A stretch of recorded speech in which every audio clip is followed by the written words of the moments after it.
Hey guys, we have an update for you.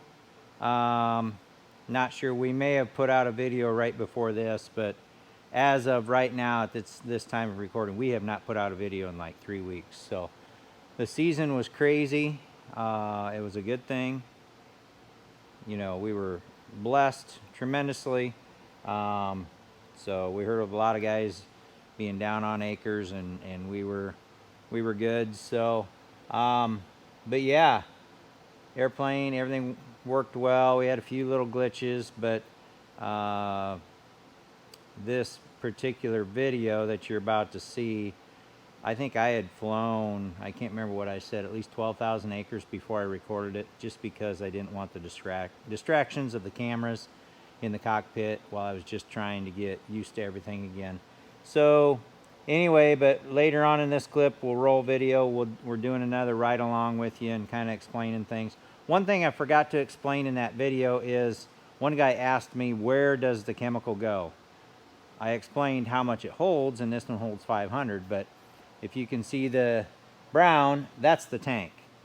So the tanks on these things, they always put them over the wing for better stability. So yeah, your weight on these will always be over the wing. So anyway, that's where the chemicals sit. And like I say, it's, you know, it's mostly water, but mix in a little bit of chemicals. But yeah, it was a great season. We are exhausted. We were short on help. That caused a lot of extra work for Kimberly. And so we will be looking for at least one more loader next year, another person in the office. So we were working all day out here, sun up to sundown, and then going home and spending until midnight probably doing paperwork, just trying to keep caught up. So we can't do that next year. We are totally exhausted. If you notice, we do have new merchandise. We've got the shirts, we've got the hats. Does not come with the microphone, and that's the back of the shirt. So I did work on the website a little bit this morning, and we do have the hats and the shirts on the website for Iowa Flying Farmer. We will eventually put some No Aviation stuff up on there as well. So we'll see how that goes. It's all payment through PayPal. We're just kind of testing the waters, see how that works. We don't expect a whole lot of sales, so we're not going to contract another company to do it for us, anything like that. So anyway, there is gear out there on the website if you are interested. Believe it or not, some people actually are. Had a guy in Florida that wanted a hat, shirt and a hat, so that was pre-season, and the season was really good for us, mainly because, you know, it was, all the planes came home, all the pilots came home safe, ground crew, I mean, yeah, so it was all good. So other than Kimberly being overworked on the load pad and then having to do all the office work too, so, but she trained me on how to do some of the completion stuff, and I helped her out with that a little bit. We're gonna roll into some footage of our ride along. So thanks for watching, and we'll see you on the next one.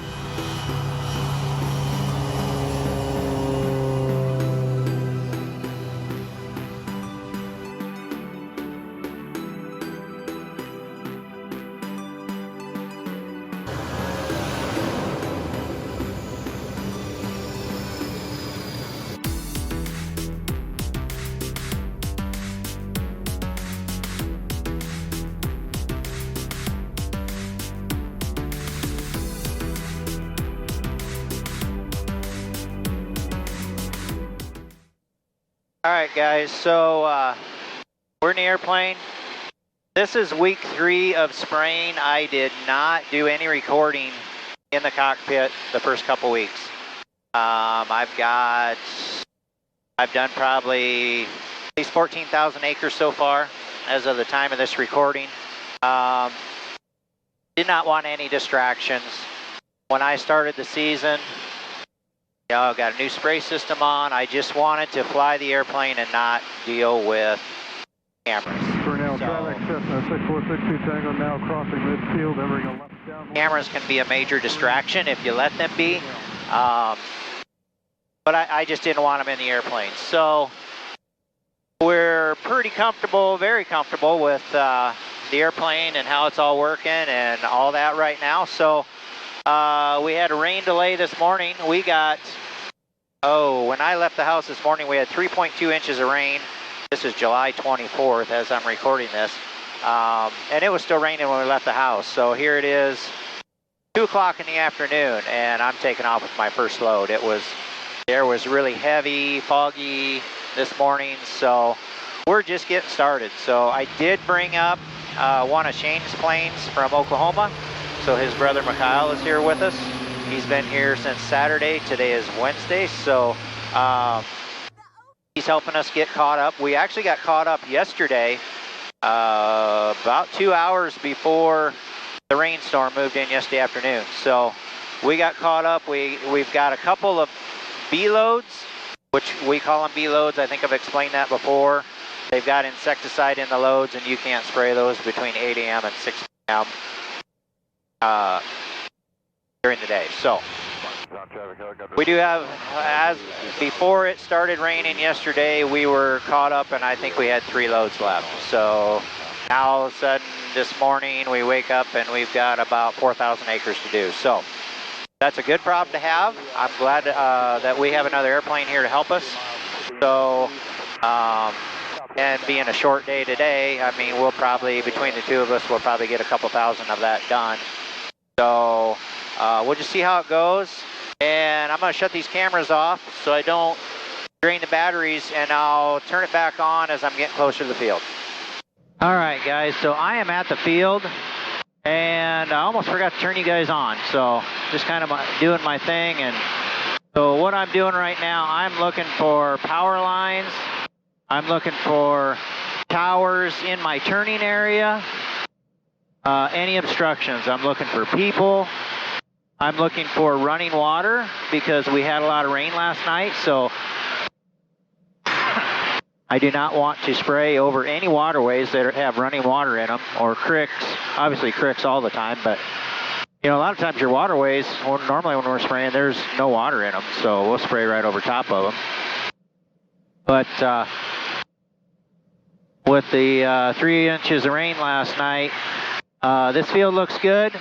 Some of them that I came over just north of here, before I got here, there was a lot of water running. So anyway, we're good. This field kind of sits right on top of the hill, so we're good on this one. Anyway, I am getting ready. I'm going to enter this field and get started. So I got a pretty good 4-lane highway over there. I've got quarter mile. I mean, I can get turned before I'm over it. I try and stay away from and not turn over that stuff if I don't have to, but sometimes you just have to. So, okay, I'm going to do a racetrack pattern. I'm going to come in and set my A. Spray on, spray off. I got a building site, and that's it for this side because they got a pasture there that does not get sprayed. I'm coming around here, and I'm going to mark the far side of my field, which will be my C point. So, and I'm just kind of looking, where's the widest part of the field? I think it's pretty even all the way across, so I just marked my C, checking my spray, I'm checking my pressure, spray off, and I'm going back to pass number 2. So now that I've got the field marked from one side to the other, the computer knows how wide the field is. It will set my lines that I'm going to follow. And after I make this pass, I'm going to come back roughly somewhere in the middle, and then I'll work this field upwind, into the wind. I'm on the downwind side right now. This is where I started. So, it's got a little tiny pass on this side between the edge of the field and the building site. I'm going to turn out a little bit further because instead of going to the far end of the field, I'm going to come back somewhere close to the middle. So, checking my gauges and all that stuff. Watching my light bar out in front of me. Getting lined up.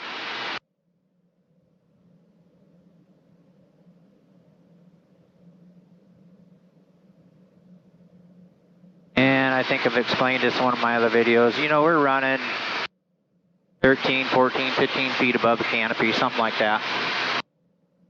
So we're pretty low, we're pretty close to the ground. I like that we got solid cloud cover today, which I like because it eliminates the thermals from the sun. So try and go around that house so I'm not going directly over it if I don't have to. Lining up for pass number 3. If I get past this building site, then I'll be staying down there longer and making a longer pass. This is a L-shaped field, so. Anyway, I had a request for a little bit more explanation on the aircraft. So Tad, if you're watching, classmate of mine, I won't tell you how many years ago that was, but he's like, hey, how about just a little bit of explanation on the plane, the hopper size, and all that stuff. So this aircraft that I'm flying, although it looks a lot newer because it's been refurbished, repainted, ceramic coated, buffed out the paint, she shines pretty good when it's clean, but this aircraft is a 1974, so this is a 50-year-old aircraft I'm flying. And it is working just tremendous for me. So it has a 500-gallon hopper. Trying to avoid that house again, and I got a spectator already showing up. This plane has a 500-gallon hopper. So typically what they would do is put a 750 horsepower motor on these 500-gallon machines, which is not enough. They're underpowered, especially when it gets hot. Today's a cooler day. Not a big problem with the smaller engines, but this aircraft has an 850 horsepower motor on it. So, and a 4-blade prop instead of a 3-blade prop. So, anyway, this plane does very well. It's got really good performance, and I love it. This is my second year flying it, and just totally love it. I'll go out a little bit further because I'm trying to get, I'm not flying over that house. I'm moving away from it. There's another little house like right here, but my field is up there. So I'm watching for people. This is a work week. I like spraying during the week because a lot of times people are at work. So I don't mind people watching, but the other day I had a guy on a John Deere Gator, and I was well into the field, and I had worked away from his house, and all of a sudden I come back up on the next pass, and I see him sitting there in the corner of the field on his little John Deere Gator, which kind of startled me because I didn't see him till the last second. I couldn't see him. I was kind of coming up the hill, and anyway. So I'm watching him as I'm going around to go back into the field, and he's staying put, you know. Well, I come back on the next pass, and he had moved just a little bit closer because there was a little bit of a grass strip that would get him to the waterway. So he was sitting at the top of the waterway, which still was far enough away from where I was, but you know, people will just come out here and they think they can come right up to the edge of the field and, oh, they want to get that fantastic video and we're going to put that on social media and it's going to go viral. And how cool will that be? Well, people need to understand that that is very unsafe for us. Like I said, right at the last second, I'm getting ready to pull up out of the field and all of a sudden I catch out of the corner of my eye that there's something there that wasn't there before. And that is not good. People, please just stay back. You have no idea what we're spraying. Just stay back. I had, in the same field, I had other people.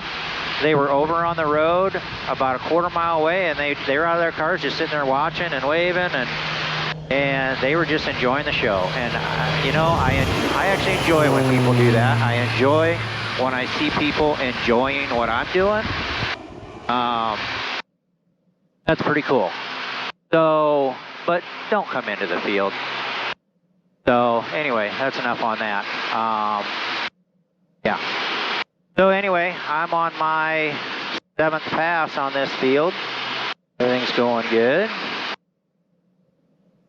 Now along that building site, the last time I went along there,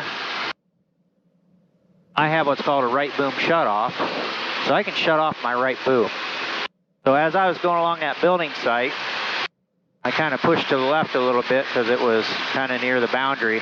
And then I shut off my right boom so that the prop wash coming around and under the airplane kind of pushes that spray away from the building site.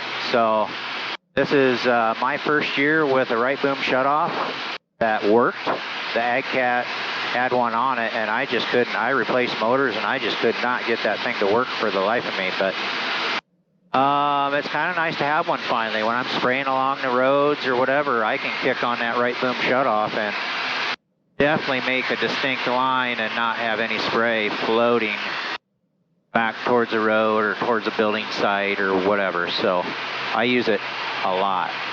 Guys that do herbicide work down south, they would not be without it. Up here, you can get by without it, but it just gives me a little bit extra insurance factor, I guess. I don't know. It just kind of helps me know for sure that I don't have that right boom drifting out into the road or drifting onto the building site. So once again, just checking everything. So all that. So now, did I answer all the questions on the airplane? I'm not sure if I did. So 500-gallon machine, 850 horsepower motor, has a ton of power.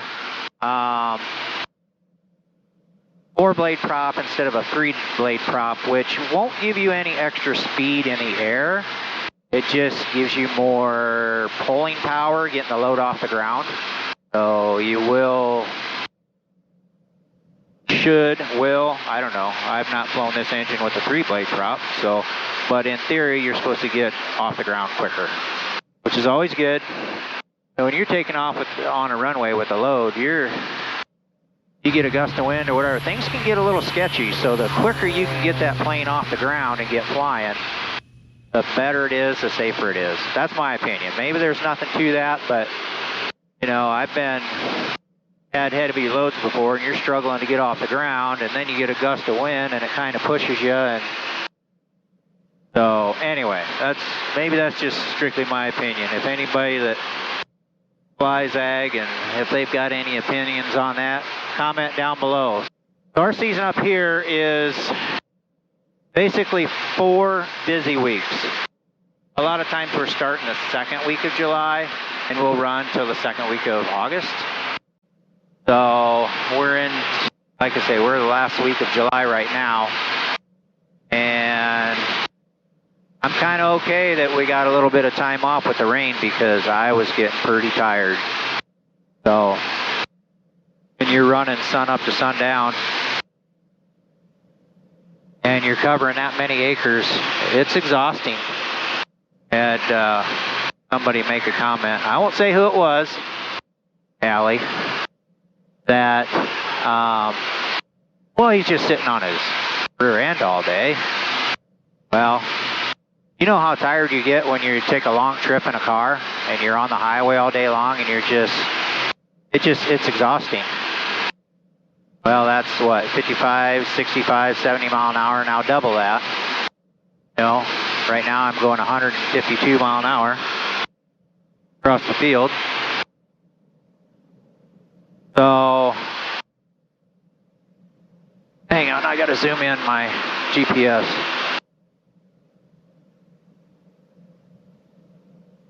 Double check something here. I think I was talking to you guys and I didn't even turn my spray on that field. So, prime example of why I did not have cameras on. So I'm going back around and I got to redo it. I got to the end of the field and I'm like, I'm going to shut my spray off. And it was already off. So then I'm looking at my boom like, what's going on? Is it really off? It is. So I flew across that field talking to you guys. Did not turn my spray on. So, here we go. Let's turn the spray on this time. Sorry, Marion traffic, Saratoga 216 Papa Whiskey, departing runway 17, Marion. Hang on, I'm going to stop talking to you guys for a second here. Marion Airport, traffic Thrush 2249 uniform. I am about a half mile southwest of the field, spraying a field. I will wait for that departing traffic before I continue, so I'm waiting on the Saratoga. Marion traffic, we've got the Cropduster in sight, Marion.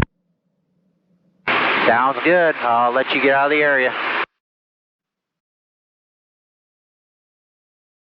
So anyway, let's go back to that conversation. So yes, it's true, I am sitting on my rear end all day long, but it is very exhausting. You are on, let's say, high alert, high intensity. I mean, you're just jazzed up all day long. You are constantly keeping track of everything, watching for all this stuff, but you're flying across that field at 150, 100, you know, some of the other planes, bigger, faster than mine, are going 160, 165 mile an hour across that field. You know, a lot of times I'm doing, as I get lighter, I'll end up going 155, pushing 160, going across the field. So it is very exhausting. So 4 weeks of it, you're happy for a rain day once in a while and a late start. So, and we were so far behind on paperwork that Kimberly and I spent, well, it was quarter till midnight last night before we got caught up bringing data back from the planes and putting it into the software and completing these jobs, because your retailers are, you know, they want to know, are these fields done? So they'll look at the software on their side of things and be able to see if they're done or not. So anyway, we were up pretty late last night, so yeah, it's not like we slept in, but I didn't have to go jump in the plane right away. I got another spectator over there, but he's at a safe distance. And he's actually on the upwind side, so that's good. Thanks for letting us get out there, Mr. Cropduster. Appreciate it. Have a great one. No problem, you too. So, anyway, yeah, we didn't start till 2 o'clock today. And I was okay with that. So we got caught up with completion of the jobs last night, getting it back in the computer system. Now this morning she was working on invoicing, so that's a very important part, because I tell you what, you get towards start of season, and I've heard other people say it as well, you are just bleeding money. I need this, I need that. Yeah, you've done your wintertime maintenance and that kind of stuff, but got to buy a load of fuel, I've got to buy this, got to buy that, and you're like, I need some money coming in soon. So anyway, we weren't at a critical stage, and we still, I think we've received one check so far and still haven't even got it deposited. So it's not like the checking account is empty, but it's time to start filling it back up. So anyway, that's enough on that. I think I've answered a lot of your questions. I mean, I'm just doing circles out here. So I'm going to shut you guys off, and we'll maybe check back later as I'm coming back to the airport. If I remember, who knows. But hey, at least I got some footage here. So talk to you later.